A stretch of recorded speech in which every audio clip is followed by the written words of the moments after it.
Lesson 2-2, the Ghana Empire in Africa.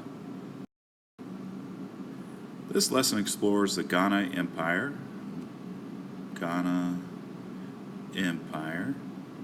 which was a trading empire that ruled in West Africa from about 830 to 1235 CE. When discussing the empire of the Ghanaians, one thing we need to keep in mind is that much of what we know of them has come from legend or has been passed down orally. In other words, giving specific dates and lots of factual tidbits can be a bit difficult. For this reason, we're going to stick to the generally accepted things about their way of life and their rule. For starters, legend holds that the Kingdom of Ghana was established sometime around the year 200 to 300 CE.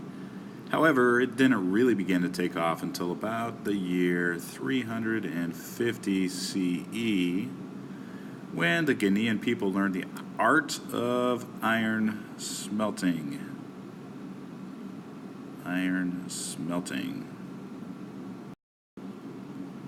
For those of us unfamiliar with this term, iron smelting is the act of melting down raw ore in order to extract metal.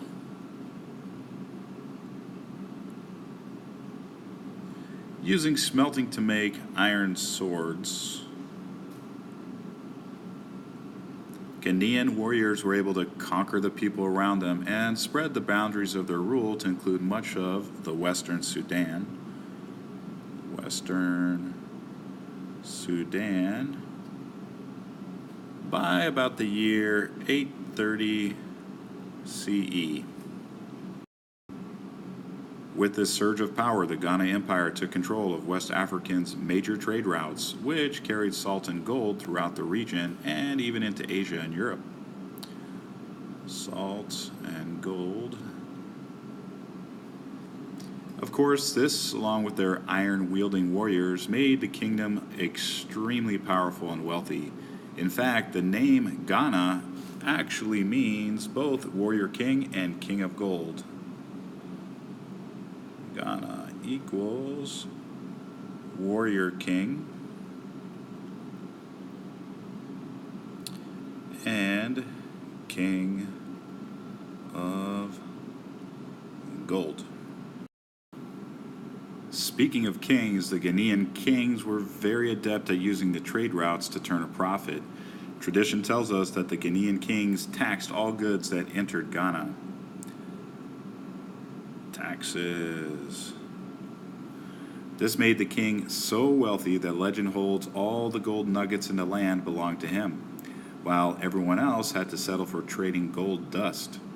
One tale even speaks of a Ghanaian king using a huge piece of gold as a hitching post for his horses. Adding to the wealth of the king and his empire, it wasn't just goods that got taxed. Sort of like our modern toll roads, any merchants that entered the kingdom had to pay a fee just to get in. Money just to get into the empire. They then had to turn around and pay another fee just to leave. Although this sounds a bit lopsided, history tells us it was sort of a win-win for both the Ghanaian rulers and the traveling merchants, since the kings smartly used the fees to fund their armies.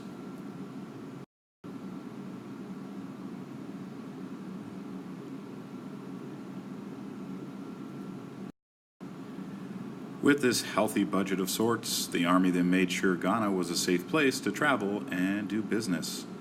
With this setup, the gold and salt of the empire was not just traded regionally, it also made its way to places like Europe.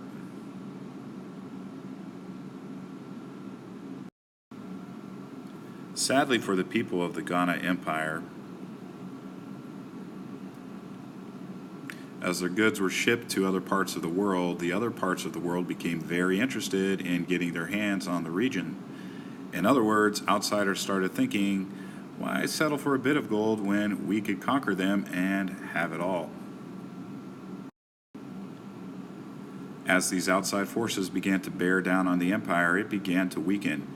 Finally, in about 1235 CE, the kingdom of Ghana and its wealth fell to Arab invaders from the north.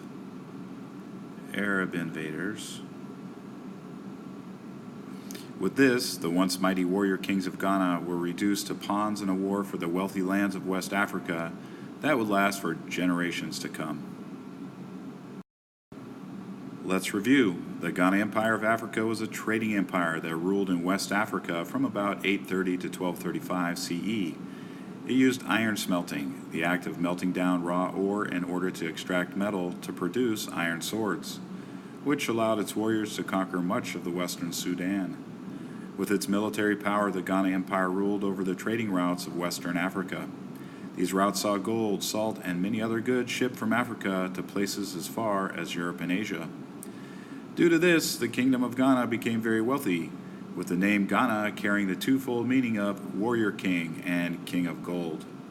So wealthy and powerful was the empire that it actually taxed merchants just for entering and leaving its lands.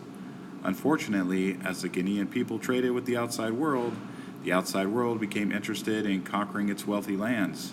With this, the wealthy empire of Ghana fell to northern Arab invaders around the year 1235 CE.